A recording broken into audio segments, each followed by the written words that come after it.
مجھے آج بھی وہ منظر یاد ہے 1997 کا، سردیاں تھیں، صحرا میں تھے، پانی ختم ہو گیا، پیدل چل رہے تھے، گدھا ساتھ تھا، اس پہ سامان لدا ہوا تھا۔ ایک جگہ نا تھوڑا سا پانی آیا، میں پانی میں پاؤں ڈبو کے کھڑا ہو گیا، اتنا چل چل کے پاؤں گرم ہو گئے۔ وہ پانی پینے کے قابل نہیں تھا، گندا پانی تھا۔ تو حد نظر صحرا ہی صحرا ہے، اور ہم تارے پہ چل رہے تھے، قطب تارے پہ چل رہے تھے، قطب تارا ہی ہماری منزل تھی، اسی پہ چل رہے تھے۔ اچھا پانی ختم ہو گیا، اب ہم پریشان۔ ایک آدھ کا وضو تھا، قطب تاری کی سمت کا پتہ کر کے ہمیں احساس تھا کہ یہ قبلہ ہے۔ وہاں کوئی قبلے کا پتہ نہیں ہے، ہر طرف تا حد نظر ریت ہی ریت ہے، ہیبت ناک منظر ہے، خوفناک، اور گدھے اوپر منڈلا رہی ہوتی ہیں۔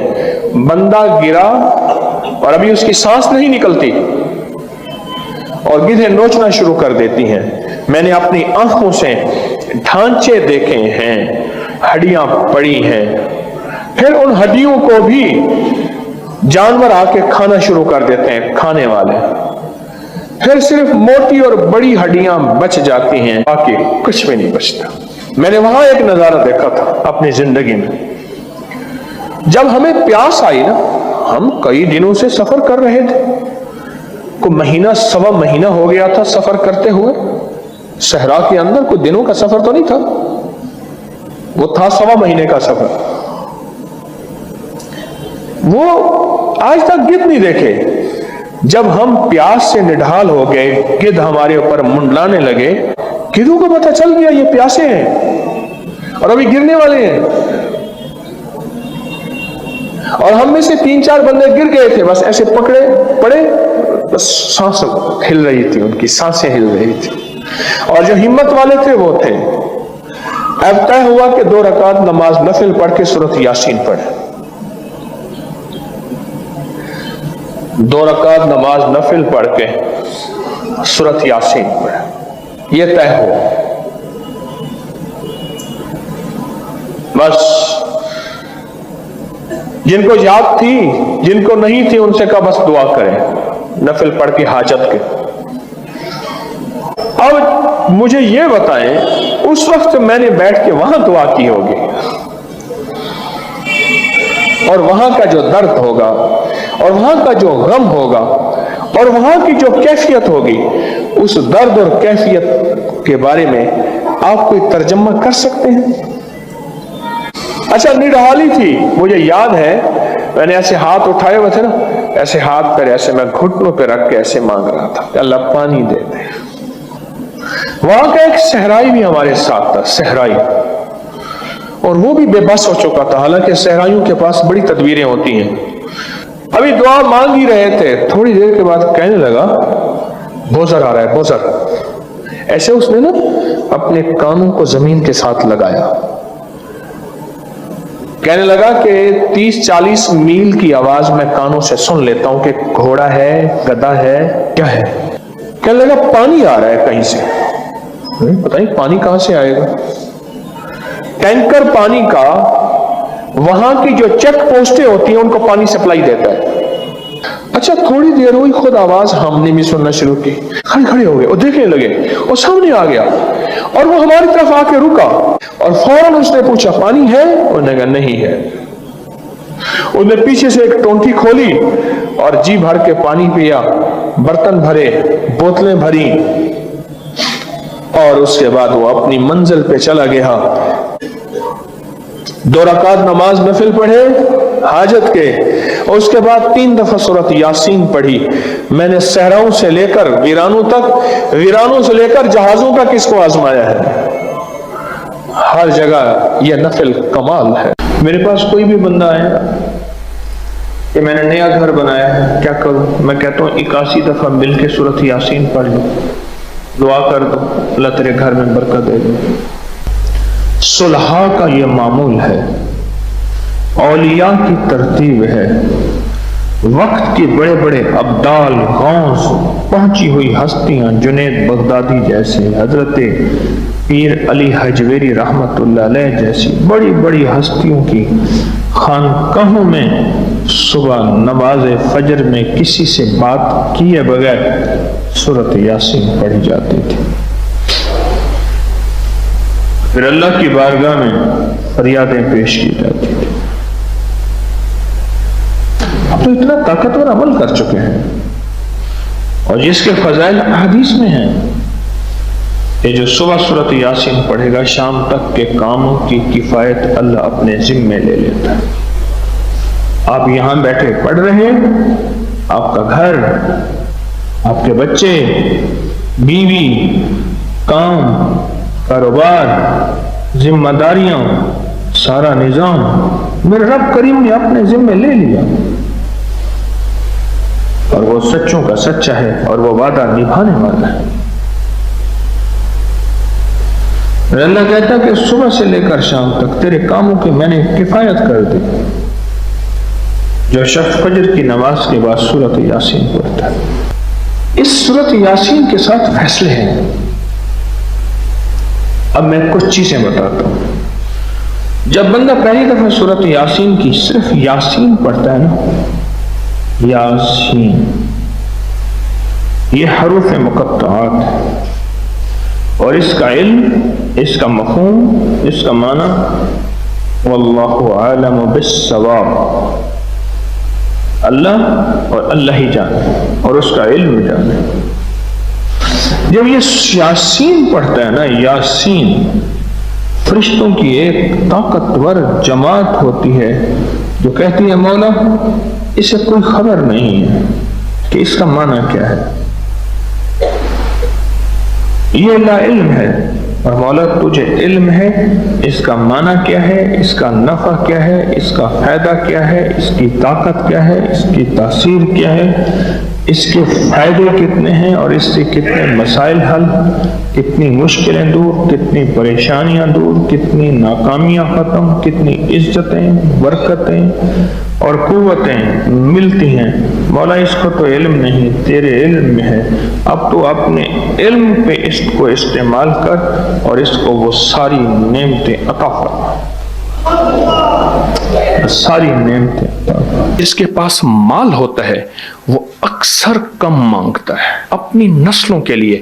اس دعا کے ذریعے، اس نفل کے ذریعے 3 چیزیں ضرور مانگیے گا، ایک بخت، ایک مقدر اور ایک نصیب۔ جو بندہ کھانے کے دوران 7 بار سورت، 7 زمینوں کے خزانے، 7 آسمانوں کے خزانے اس کو ملیں گے۔ وہ چیز اصل تو ہے ہائی بلڈ پریشر کے لیے، ٹینشن کے لیے، ذہنی کھچاؤ تناؤ کے لیے، اور جس کو نیند چلی گئی ہو وہ پیس کر اس کے اوپر جو ہے چھڑک کے کھا لیں۔ تجربہ کار کہتے ہیں کہ ایک خوراک کافی ہے ہائی بلڈ پریشر جس کا کسی گولی سے کنٹرول نہ ہوتا ہو۔ آپ اپنی زندگی کا معمول بنا کے دیکھیں، کمر کے لیے، پٹھوں کے لیے، مہروں کے لیے، اعصاب کے لیے، جسم کی طاقت کے لیے، اور ہائی بلڈ پریشر کے لیے اور معدے کی تیزابیت کے لیے لاجواب چیز ہے۔ ایک اور چیز عرض کروں گا، جس کے پاس مال ہوتا ہے وہ اکثر کم مانگتا ہے، اور اس کی اولاد کے المیے میرے پاس واقعات کے اعتبار سے زیادہ ہے۔ یہ بات پھر دہراؤں گا، جس کے پاس مال وسائل زیادہ ہوتے ہیں وہ اکثر کم مانگتا ہے۔ غریب تو کہتے ہیں اللہ بچہ بڑا ہو رہا ہے، اللہ بچی بڑی ہو رہی ہے، اللہ میں کہاں سے لاؤں گا؟ اسے مانگنا نہیں آتا غریب کو۔ غریب کے پاس اسم اعظم نہیں ہوتا، غریب کے پاس پنج سورہ نہیں ہوتا، غریب کے پاس مسنون دعائیں یاد بھی نہیں ہوتی، بہت کم ہوں گے، یقیناً یاد بھی ہوتی ہیں، لیکن ان کی دل کی آواز، وہ ہندی ہے یا سندھی، پنجابی ہے یا کوئی بھی ہے، وہ دل کی آواز سے اللہ کے دروازے کو کھٹکھٹاتے ہیں۔ اور جو مالدار ہوتا ہے اس کی نظر میں ہوتا ہے کہ یہ اس کا ہے، یہ اس کا ہے، یہ اس کا ہے، یہی نقصان ہوتا ہے۔ اپنی نسلوں کے لیے اس دعا کے ذریعے، اس نفل کے ذریعے 3 چیزیں ضرور مانگیے گا، ایک بخت، ایک مقدر اور ایک نصیب۔